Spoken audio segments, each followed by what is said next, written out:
Hey everybody, welcome to Love Makes a Way. Today we got to sit down with Zoe Scheiderich. She is Miss Music City, and she shared her heart for young women, what she's doing to impact the community in that role, and her running for, hopefully, Miss America down the road. Yes. So we're really excited to have you guys watch this episode. You are listening to Love Makes a Way with Jennifer Hoffman, founder and president of Life Options Network, and Beth Reynolds. On this podcast, we discuss overcoming through Christ and how we as the church can create a culture of life. We are so glad you are with us today. Welcome back to Love Makes a Way. We have an awesome guest today, Miss Music City USA, and I'm actually amazed at just your life so far at 21 years old. She's already Miss Music City, and it's just awesome to see inspirational young people. So thank you for being here with us today. Thank you so much. I'm so excited. Like I said before, I've never been on a podcast before, and I admire you and all the work you do. So I'm super excited. Ooh, I hit it with my chin. I'm super excited. That's awesome. Well, so how long have you been doing, pageantry type of work? Has it been your whole life? Has it just been recently? How did you get here? Yeah, actually, absolutely not. It's not been my whole life. It's only been about 3 years. So this will be my third time competing at state. Wow. So I love telling the story of how I got into it because I was one of those I didn't have a negative mindset towards pageantry, but I was very skeptical of it.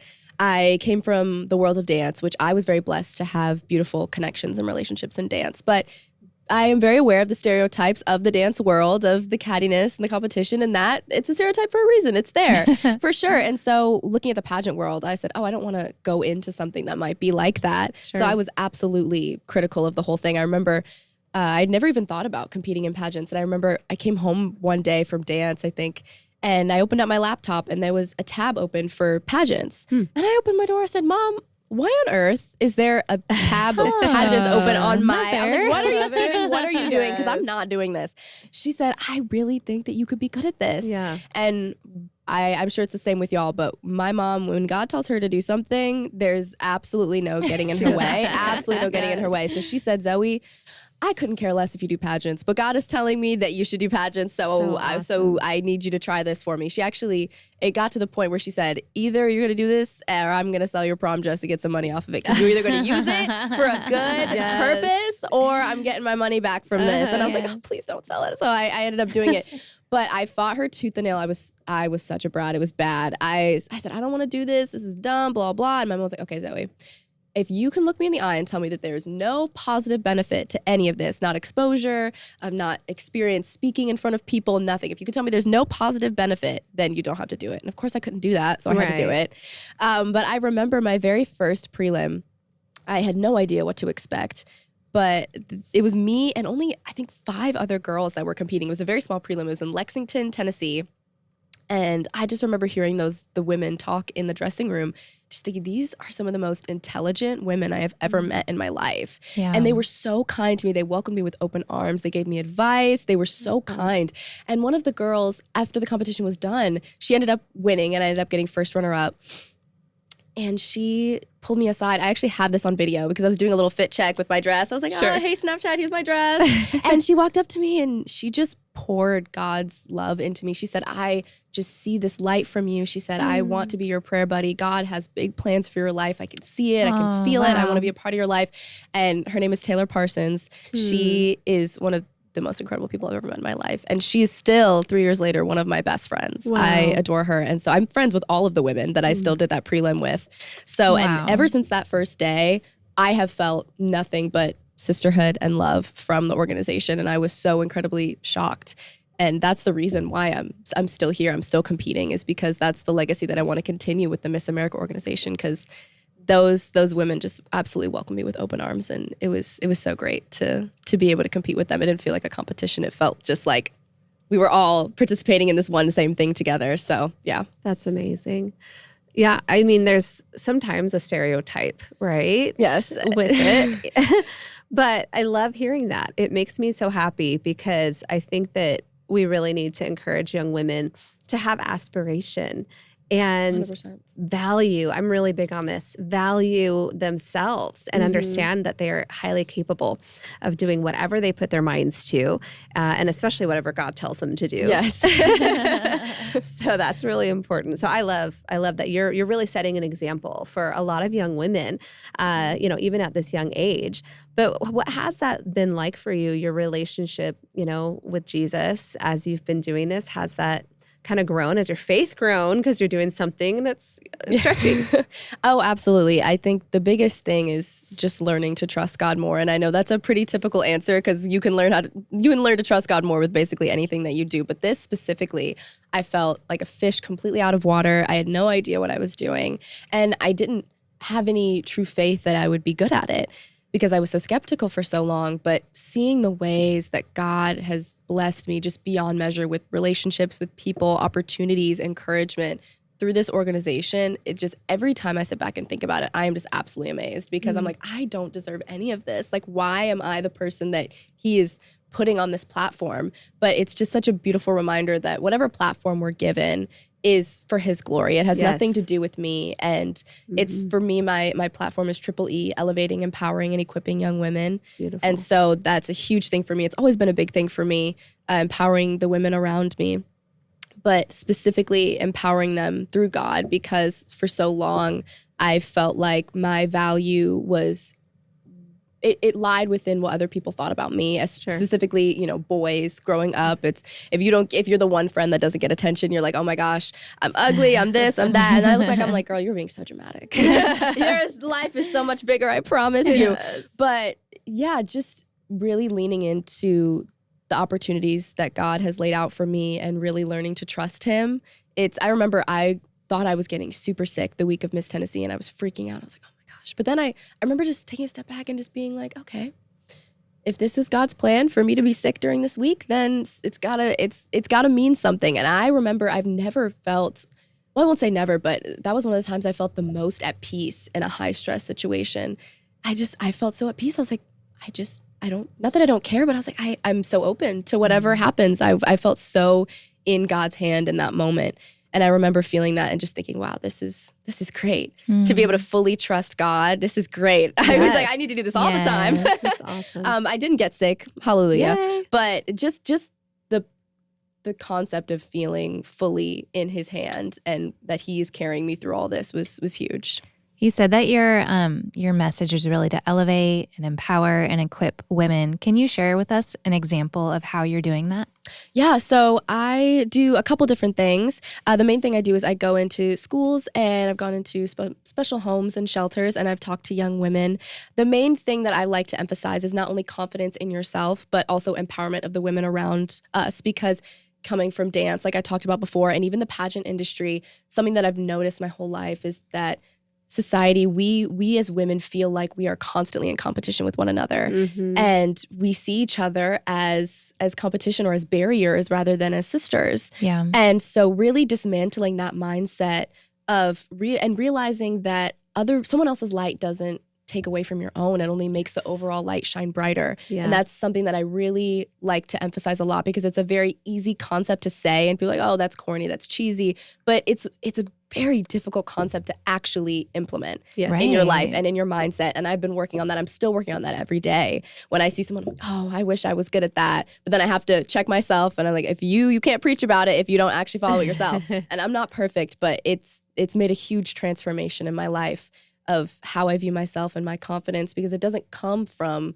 even me. It comes from my Creator. It comes from God, and realizing that we are all made with a specific purpose and something special to bring to this world. It's such a beautiful thing to really think about. And I write it down. I have it in sticky notes. I'm constantly reminding myself of that, because especially in the world of social media, it's so easy to compare ourselves, especially as women. So that's something that I really emphasize when I talk to young girls. Yeah. Because some of the girls that I go in and talk to, they've just been through unspeakable things and things that I can't even comprehend. I've lived such a blessed life, and I never try to make them feel like I've gone through what they've gone through, or I fully understand. But I just try to be someone that's there for them, that sees them. Like, I see you, and I'm giving you a chance to elevate your voice and tell me about your story, because that can really go a long way. And then I pour back into them.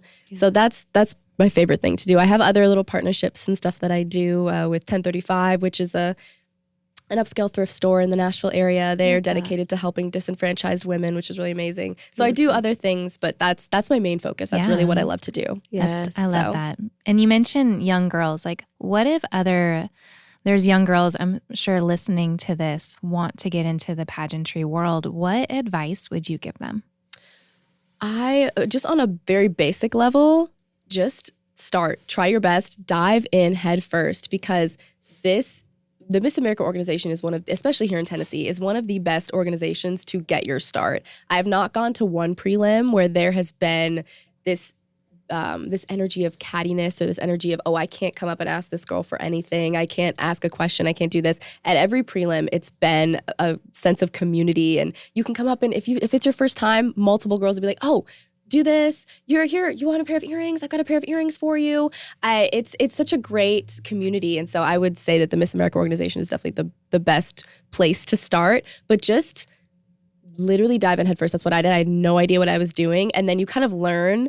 But no one is judging you. No one is thinking that, that you're terrible at this, you're terrible at that. Like, no one is thinking that, because everyone has been there at one point where they have never, even the girls who have been doing this their whole life, at one point, they weren't very good at it. Yeah. So just dive in and try, because you'll never know unless you try. So yeah. But I love that, because honor is classy. Yes. Yes. Honor is classy. People want to be around others who honor their work and who really care to encourage them in that. Because leadership, as you know, and really what you're doing is stepping into a leadership and example role, is hard. You know, it's not total, it's super fun in many ways. Yeah. But when you can honor other leaders and honor people that are also trying, and even those that aren't, and really calling them higher, I am like, that is the most beautiful, just gorgeous thing that we can do. I loved what you were talking about not competing, because I think that when we value one another, when we love one another, like you were just talking about, it really shifts culture. And I think that because there's, in different demographics, different communities, you'll see different responses, more competition, more, I don't have, and, you have, and, the Lord actually warns against that in the word, that we're supposed to be loving one another as ourselves.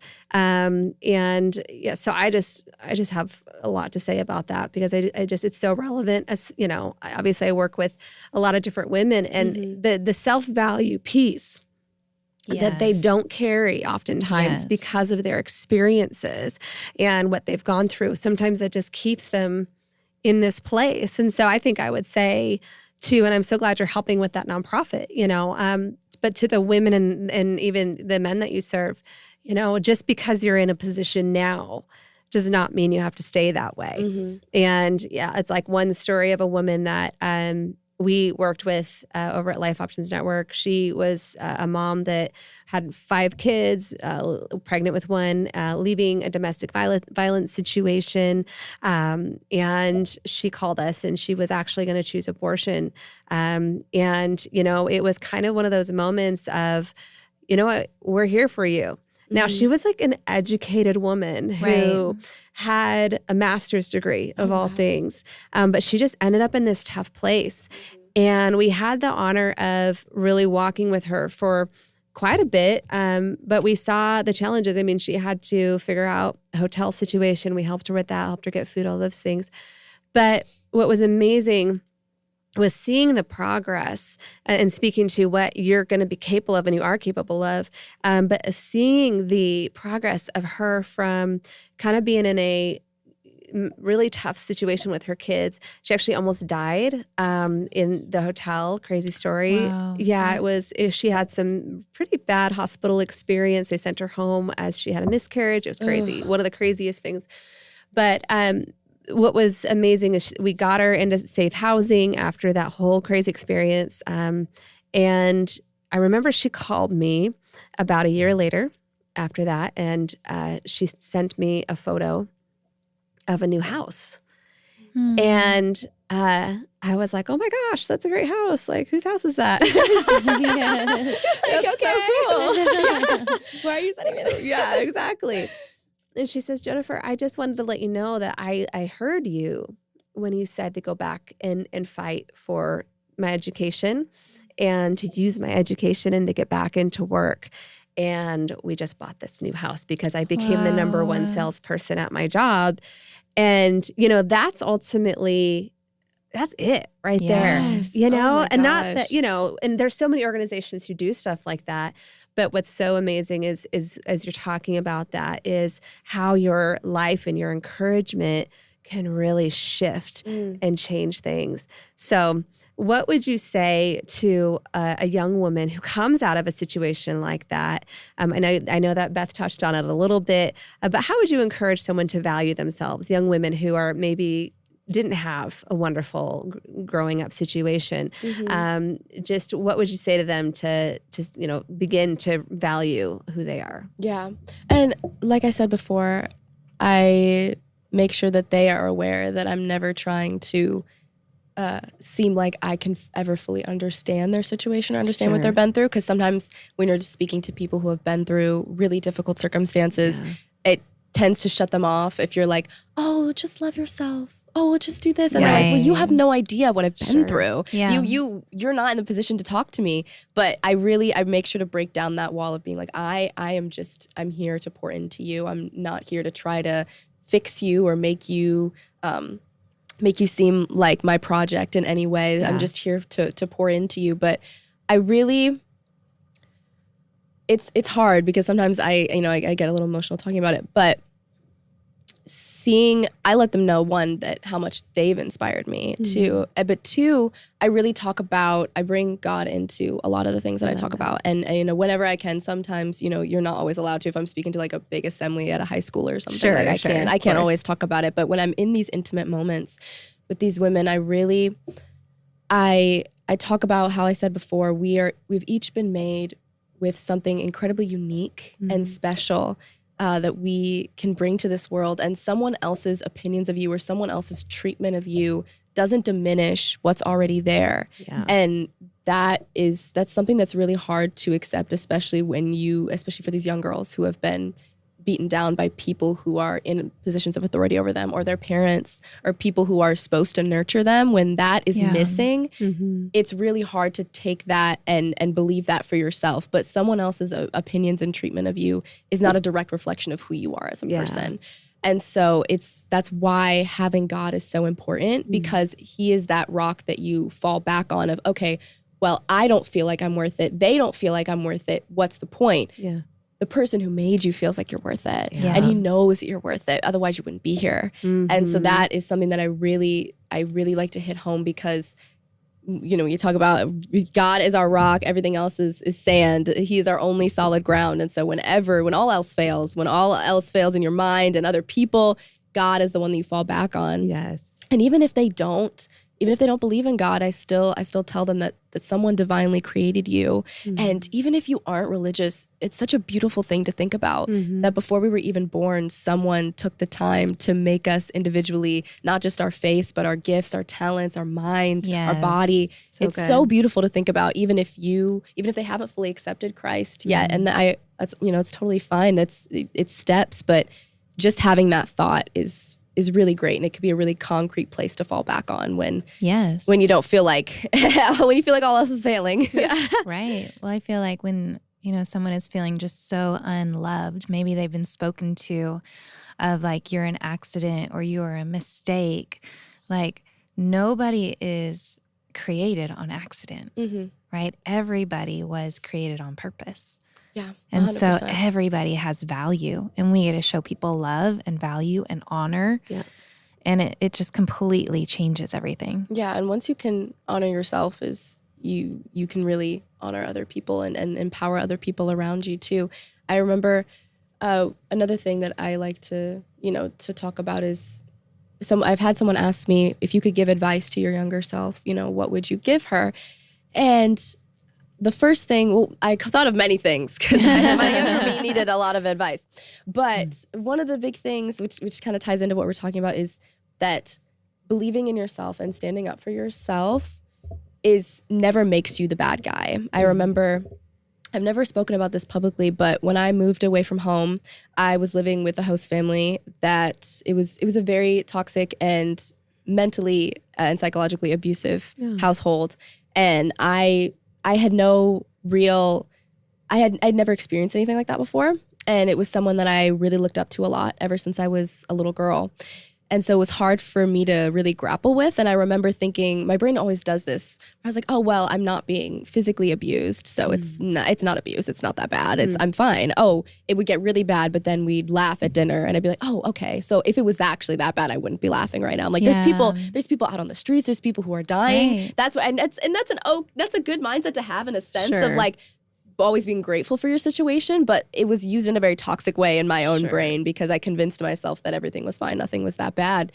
And I remember when I finally decided to say something to my parents, I remember my dad just looked at me and he said, I cannot believe you've been going through this for 2 years. And I never knew, you never told me. And I was like, I believed that she was always right because it's that manipulation and that narcissism that really comes into play, especially when you're being beat down by someone who you look up to or someone who's in a position of power over you. It's like drawing that line between constructive criticism or pushing you to be your best and then just plain abuse or just plain harmful behavior. And so I emphasize with my girls that just because criticism is good, constructive criticism is good, but just because someone in a position of power over you is telling you something doesn't mean it's always true. Doesn't mean that it's always true about who you are. I'm still dismantling some of the things that she told me that I embedded into myself that I believed about myself. Wow. And so that's something that's really important, especially as young women. We have a tendency to kind of cower a little bit and believe these things innately without really challenging it. And that's something that I did a lot. And so the only person who can tell you who you are is God. Well, and he's not even a person. He is a being. But that's something that I just wanted to mention because it kind of goes along with what you were saying. I think that's really important. And I think a lot of women especially are really confused about, their identity. And also there's just whole culture of, wanting to fit in and wanting to look a certain way or have certain things. Like, what would you say to a woman maybe that's really struggling and maybe she just doesn't love the way her skin looks or her hair looks or she's just never satisfied with the way that she looks? I think that's a huge problem is the satisfaction. It's a cup that's never going to be full, but we all know that it's especially, as believers, we know that our own satisfaction, we're never going to be able to fulfill it. But when I think about, I'm the kind of person where I sit in bed and I just think about these things all the time. Like I'll just stay up all night just thinking about random philosophical things. But when I think about concepts like beauty in society, I like to take a step back and look at it from a historical perspective and take into, the societal context of it all. And if you really look back at it, for as long as anyone can remember, for all of history, we as humans just have this innate thing embedded in us where we focus so much on the surface, whether it's people, whether it's things. This with the phrase, don't judge a book by its cover. That came because we look at things and we get all that intel, all that data, and we put it in our brain and we're like, okay, this is how we make our decision. That's how we make our opinion about that person or thing or place, whatever it is. We're so focused on the surface, on the exterior. And it makes me really sad because God has made humans with so many beautiful complexities and gifts that go so far beyond just the skin that we're in, our physical appearance. It goes so far beyond that. And whether people are doing it, in a way that's trying to encourage people, oh, everyone is beautiful, body positivity, all that, or whether it's, someone's literally tearing someone down because of the way that they look. Either way, we just have put such a strong emphasis in society on how we look. And it's so fascinating to me because we as humans, as a society, have so much more to offer than that. And it's really such a small part of who we are. And so I don't like to just say, even though I believe that everyone is beautiful because we've all been made uniquely and very special by our Creator and God doesn't make mistakes. I think I don't like to really use the phrase, oh, well, everyone is beautiful. Just believe in yourself. Find the things that you like about yourself. I like to go inward first because once you are confident in yourself, in who you are, that will start to show on the outside. Yeah. And so really, like what I talked about before, talking about the things that are unique about you, that you enjoy about yourself, that you bring to this world, that whenever you walk into a room, what do you bring to it? Yeah. I really like to emphasize that first before talking about physical appearance. Ooh, sorry. Before talking about physical appearance, I really try to actually remove that as much as I possibly can when I'm talking to young girls, especially because whether it's with good intentions, we oftentimes put too much emphasis on it. So I really try to remove that and start from the inside and then work out again. That's beautiful. And I think it is so needed because every magazine and, all of that stuff. And I know there's an element with Miss America, that there's, of course, the physicality and stuff. But I love that you're starting with that because if you start there, I don't think you can really lose, honestly. Yeah, exactly. I found that, at least for me, that way worked better when coming into my own and being confident in who I am than trying to start from the surface and then work inward. Absolutely. So what is next for you now that you have done Miss Music City? What's the next step for you? So for those of you who don't know pageants, in the Miss America organization, you have 3 steps basically until you get to the ultimate one, Miss America. Yeah. You compete in a prelim, which is a city or a county. I'm Miss Music City. My sister crown is Miss Capital City. We have a Knoxville girl. We have a Memphis girl. We have Miss East Tennessee, which is that whole area. We have a lot of different areas. So you have to win one of those prelims. You compete against girls to win that title. And that's basically like your ticket to state. So you do things as a title holder with, like I'm doing right now, with your prelim title. And then you go and you compete with the other title holders at Miss Tennessee. And then whoever wins Miss Tennessee will then go on to Miss America. A lot of people get confused and they'll ask me, oh, when are you going to Miss Universe? I was like, oh, no, wrong system. So that's Miss USA. Yeah. I'm Miss America. So it's just Miss America's the whole thing. But yeah, so I am just preparing for Miss Tennessee, doing mock interviews, working on the walk, working on the talent, all the things. And then also obviously being able to do amazing things like being on this podcast. It's one of the things I love about the Miss America organization is even at the local level, you can still do so much with your title and you can still be so active in your community. It's not just about wearing a pretty dress and a crown, even though that is one of my favorite parts. I will say I love doing that. I've always been a glam girl, but it goes so far beyond that, and it encourages women to stand up for what they believe in, to be active in their community, to make a change, and it's really cool. So I'm excited about that. Miss Tennessee will be in June. It'll be in Nashville this year. So, you guys should get tickets and come to watch Miss Tennessee. It'll be at the Fisher Center in Belmont. But overall, in the next couple years, I'm just hoping, in the next 3 years, I'm hoping to be Miss America. That's my goal, is Miss America in the next 3 years, and then graduating, and then hopefully getting an internship with ESPN. My ultimate goal is to be a broadcast journalism I'm a broadcast journalism major right now, but a broadcast journalist, can't speak, and a reporter for ESPN. That is my ultimate goal. So that is what I'm praying for. Also pursuing some commercial dance stuff on the side because dance is still my number one passion. I love it so much. But that's like the 3-year goal. But then just for the next until June, I am locked in. My phone is off unless you're Jennifer or any other people that I'm working with. I'm locked in until June. But I'm so excited. It's going to be a great year. So I love it. Well, thank you so much for being with us today and sharing with us. We'll be cheering for you. Thank you. And we're betting that you're going to win. So fingers crossed, praying. Yes, absolutely. It's incredible. Awesome. I'm just so impressed with what you've done, with the influence that you've had given to you with this and just the stewardship of that. That means so much to me. Thank you. Yeah. I am trying every day. Every day I'm like, God, what do I need to do? Because I feel like I'm going to make the wrong decision all the time. I'm like, God, you've got to tell me what to do because I want to use this platform the best that I can. And so that means a lot to me. Thank you so much. And thank y'all so much for having me. I had so much fun. And we're honored to I hope to be back as Miss Tennessee. Yes, absolutely. We love that. Thank you so much. Yes, thank y'all. You guys can find her on Instagram at Miss Music City TN and follow her and see her journey. Thank y'all.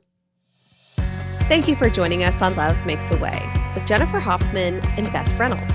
If you would like to give to Life Options Network, you can click on the QR code. Also, don't forget to like and subscribe. We'll see you next time.